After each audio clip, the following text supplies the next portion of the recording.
Our electricity bill suddenly shot up. Panicked, I called the power company. A worker arrived and, looking puzzled, asked, "Did you see this wire before?" Bob and I hurried over as the worker moved a potted plant aside for a better view. There, from our outdoor outlet, stretched a strange wire leading to my in-laws' house. "Do you recognize this wire?" The worker's question made Bob and me exchange knowing glances. "Hey Bob, could this be?" "Yeah, no doubt. This explains our crazy electric bill." Bob unplugs the wire quickly. Suddenly, a loud scream comes from my in-laws' place. "What?" "It's probably my mother-in-law." Then there's frantic muttering.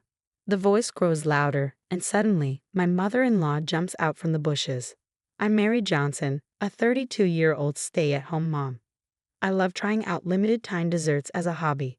I enjoy gathering dessert info from friends or doing research. My husband Bob, who's the same age as me, has always supported my hobbies.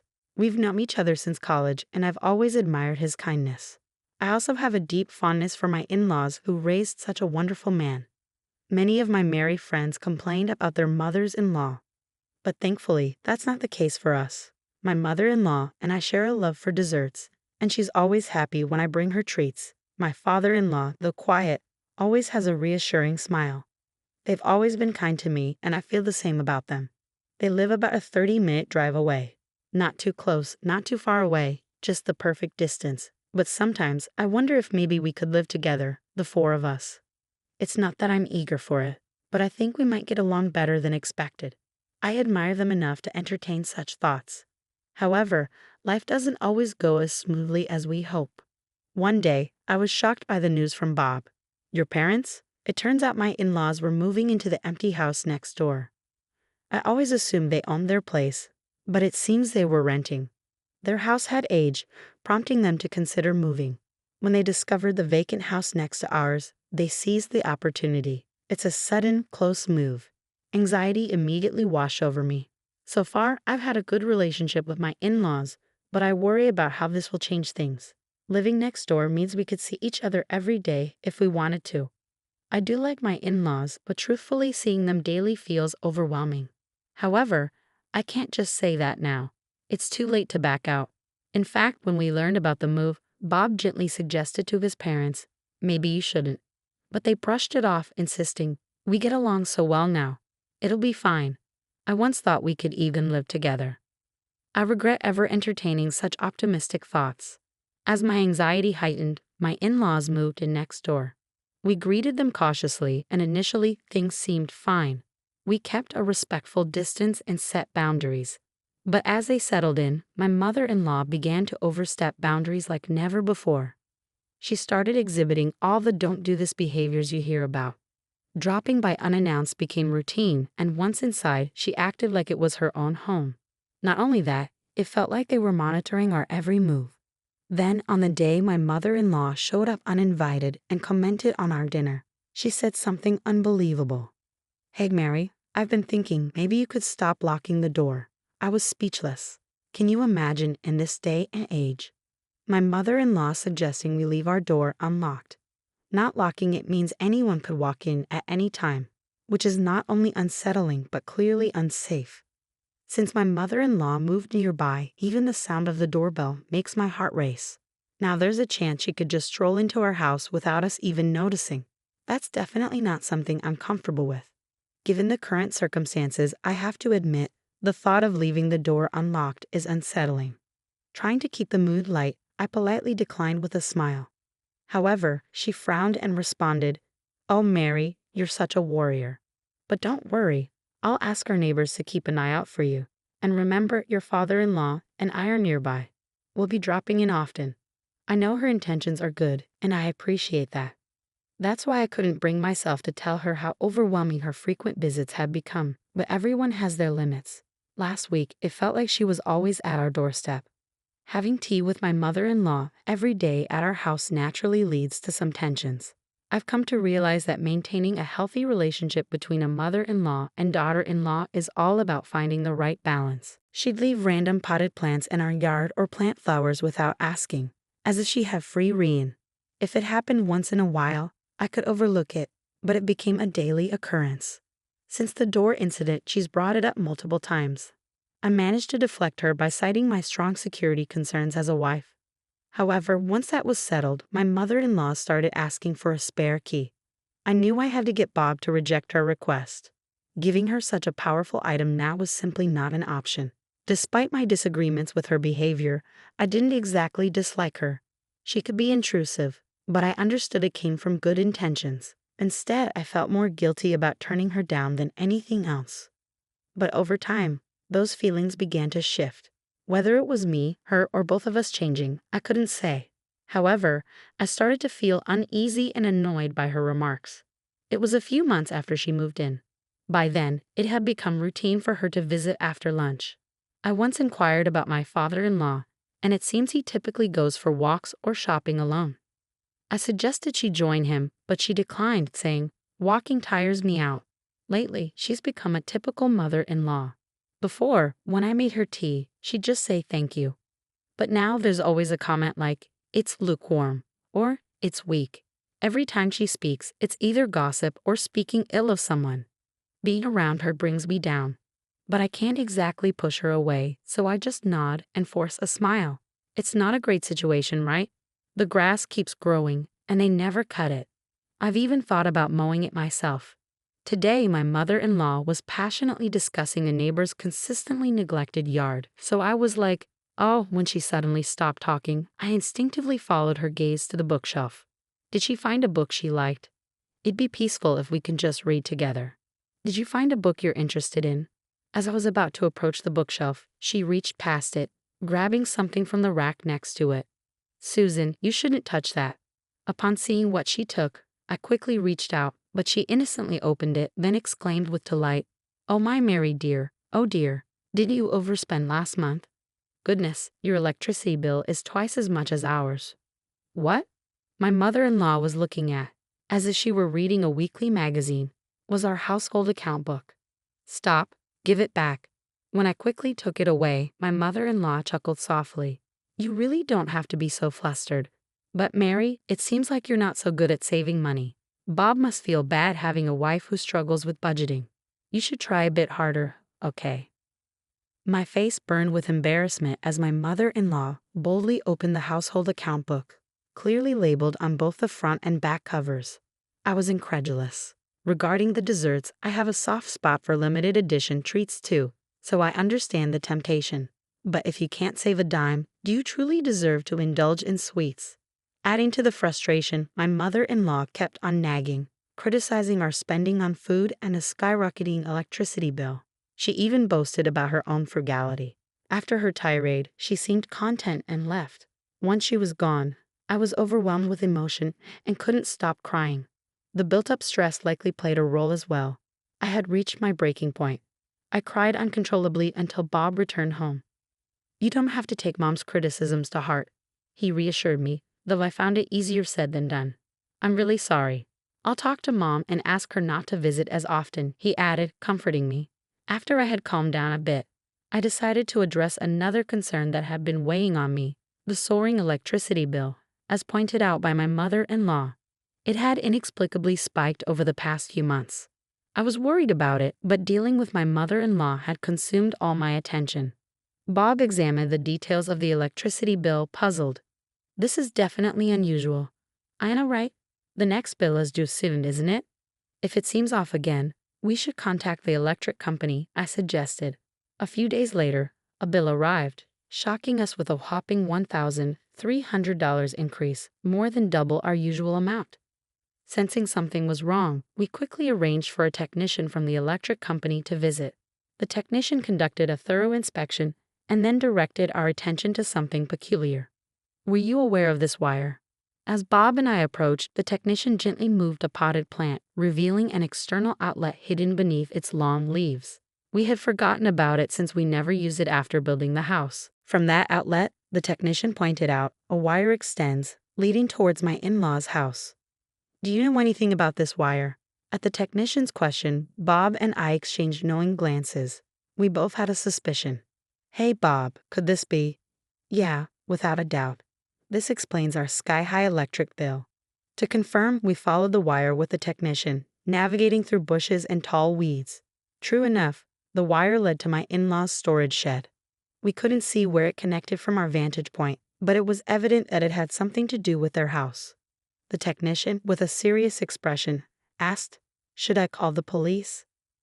"No, we might have to, but let's talk to them first. This house belongs to our parents after all," I explained. The worker initially seemed tense, perhaps suspecting theft of electricity, but upon realizing it was a family home, his expression softened with relief.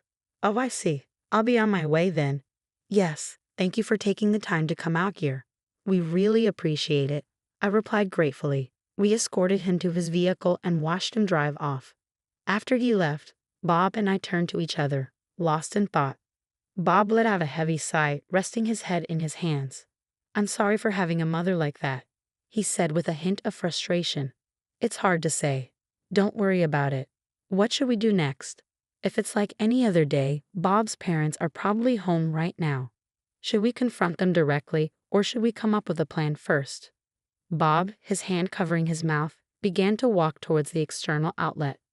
Thanks to the employee who had moved the potted plant earlier, the outlet was now clearly visible. Come to think of it, maybe his mother intentionally placed the potted plant here to conceal this outlet. Though I hate to suspect, I can't think of any other reason. I wonder what this is connected to, I mused.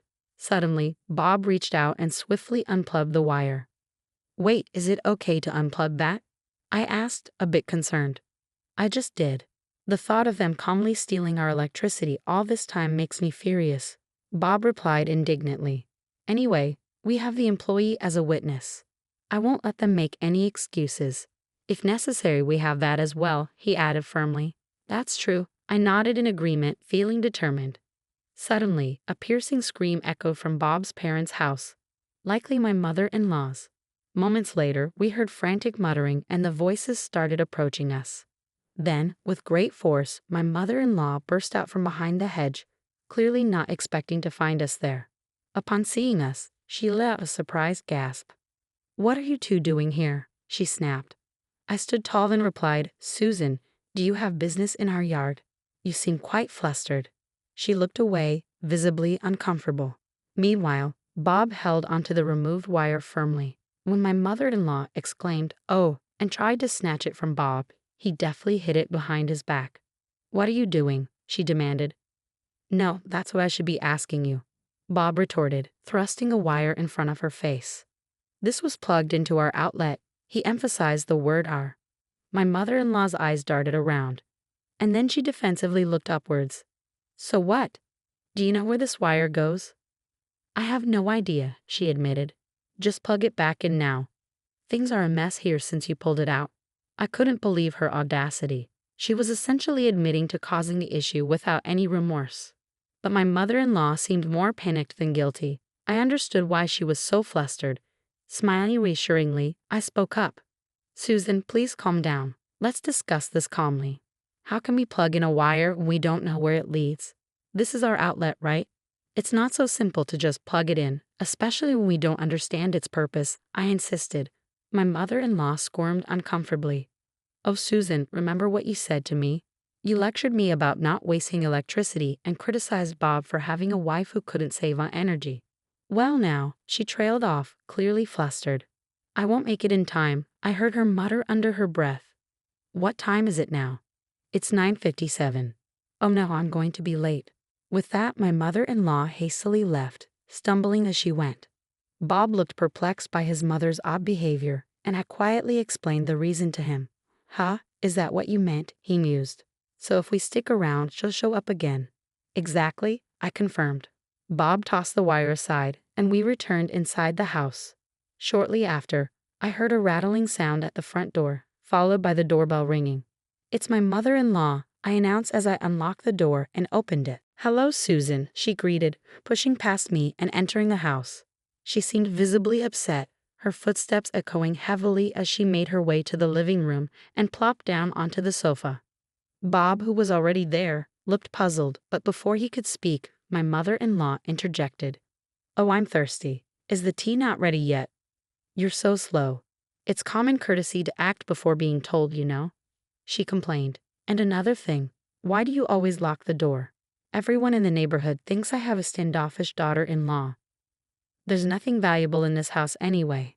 It's just pretentious and annoying, she continued to grumble. Oh, it's hopeless. I had enough, I declared, grabbing the half-empty plastic bottle nearby and slamming it down on the table in front of my stunned mother-in-law.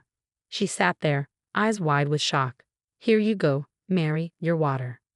You said there's nothing worth stealing in this house. But unfortunately, there were deceitful and sneaky people out there, like those who steal electricity. I could see the panic in her eyes as I sat beside her. Despite being so close, she couldn't bring herself to meet my gaze, her face drained of color. Mary, what's wrong? You seem different, I remarked. Really, Susan? Even I have my limits. Did you think I was some sort of deity? I tried to lighten the mood with humor, but she seemed as terrified as if she'd encountered a demon. Turning to Bob for help, she found him shaking his head. With her daughter-in-law transformed into something akin to a demon beside her, and Bob unwilling to aid her, my mother-in-law's next move was unsurprising. I apologize. I just remembered an errand I need to attend to, she stammered, attempting to leave. You're not going anywhere, I asserted, pushing her shoulder as she rose from the couch, causing her to sink back into the cushions. Mary, I really must. She began, but I interrupted. You were the one who claimed to be thirsty, weren't you? You made a fuss, and now you're saying you can't drink water. Quite hypocritical, don't you think? Tears welled in her eyes as she reached for her bottle. But this time, Bob intervened. My mother-in-law seemed momentarily relieved, but she was still adamant about not letting me drink the remaining water. Now the real problem begins, I continued sternly. When did you start stealing our electricity? You often accuse me of theft, which is a terrible accusation. But the wire plugged into my outlet actually originates from your house, doesn't it? My mother-in-law struggled to come up with a plausible excuse, opening and closing her mouth several times as she pondered how to extricate herself from the situation. To be honest, she's backed into a corner. Is she clueless? All she has to do now is up to it and say sorry. I mused, but it seemed fate had thrown my mother-in-law a lifeline. The doorbell rang, and upon answering, I found my father-in-law standing there. Is Susan around? Apparently, he had stepped out for a quick shopping trip. Returning home, he found the front door unlocked and the TV still on, but his wife was nowhere to be found. Understandably, he was concerned. Spotting her chance, my mother-in-law rushed to him, tears streaming down her face. My father-in-law looked rather embarrassed by his wife's distressed state. Sensing the need to clarify everything, Bob stepped in and recounted the situation from the beginning. After pondering for a moment, my father-in-law began to speak slowly. Isn't there some misunderstanding? Naturally, he found it hard to believe that his own wife had been secretly tapping into their son's electricity supply. Then who did the wiring? Do you think a stranger would go through the trouble of connecting someone else's wiring to another house? My father-in-law pondered, crossing his arms in thought. Eventually, he nodded and suggested, let's go take a look first, rising from his seat. However, my mother-in-law, clearly flustered, attempted to intervene. Ignoring her protests, my father-in-law asked Bob to guide him and headed towards the power outlet. The wiring disappeared into a storage shed, out of sight from where they stood. After my father-in-law investigated and returned, his face drained of color. I'm deeply sorry. Please apologize to them, he urged, while my mother-in-law muttered her apology like a child. He explained that the wires led to a battery connected to my mother-in-law's computer via an extension cord. She had purchased the battery when she moved to a new house, intending to use it for emergencies. However, a salesman had advised her that storing electricity during cheaper nighttime hours and using it during the day was cost-effective. So she began using our house's electrical outlet to store electricity at night and power her home during the day. Initially, she only used it for that purpose, but as her extension cord had an extra socket, she started plugging in her computer and other appliances. Eventually, she was drawing electricity from our house all day long. When confronted, she defended herself, claiming she thought it was more economical. I was not only upset about her unauthorized use of our electricity, but also enraged by her hypocrisy. You often criticized Bob for having a wife who can't save money and mocked my spending habits on sweets, didn't you? I reminded her. Her lack of remorse was glaring. Saving money on your electricity bill by using someone else's electricity isn't saving money. It's theft, I admonished. And I won't overlook this just because we're family. If you don't sincerely apologize, we'll have no choice but to involve the police. My mother-in-law looked taken aback. Did she honestly believe she could get away with it? What kind of wife are you? Are you willing to betray your own family? I retorted sharply. Let's not distort things. We're a family, and we just want to ensure everything is fair, I countered. As I reached for my phone, she panicked and lunged towards me, but Bob intercepted her. You have no evidence, she protested desperately. With all this evidence, do we need more? If so, we can provide something even more conclusive, I declared, gesturing towards the roof. My mother-in-law strained to see, and her face drained of color. Yes, our house had security cameras installed, and by chance, the area around the outlet fell within their range. My mother-in-law let out a soft gasp of distress. Is this proof enough? I questioned. Oh, and one more thing. Is there something else? I added. You were in a hurry today because of the limited edition dessert release, weren't you? I teased, flashing a sly smile. Indeed. I had a friend purchase it for me, so I managed to secure it safely. If you hadn't been so fixated on siphoning electricity, you might have been able to order it online. What a pity, I remarked. My mother-in-law collapsed to the ground, trembling and defeated. After discussing it with Bob, we decided against involving the police. While she had confessed and we had evidence, it seemed more trouble than it was worth. Plus, considering she was family, there was a chance it would be overlooked anyway. Instead, we agreed that my in-laws would cover the electricity they used and provide additional compensation for the inconvenience caused. Despite the inevitable awkwardness of living in close proximity, it was a necessary step for my peace of mind. As tensions rose, our interactions with my in-laws dwindled. Then we received unexpected news. They decided to move back to their previous house. Rumors about electricity theft, particularly involving my mother-in-law, had spread, deeply upsetting her.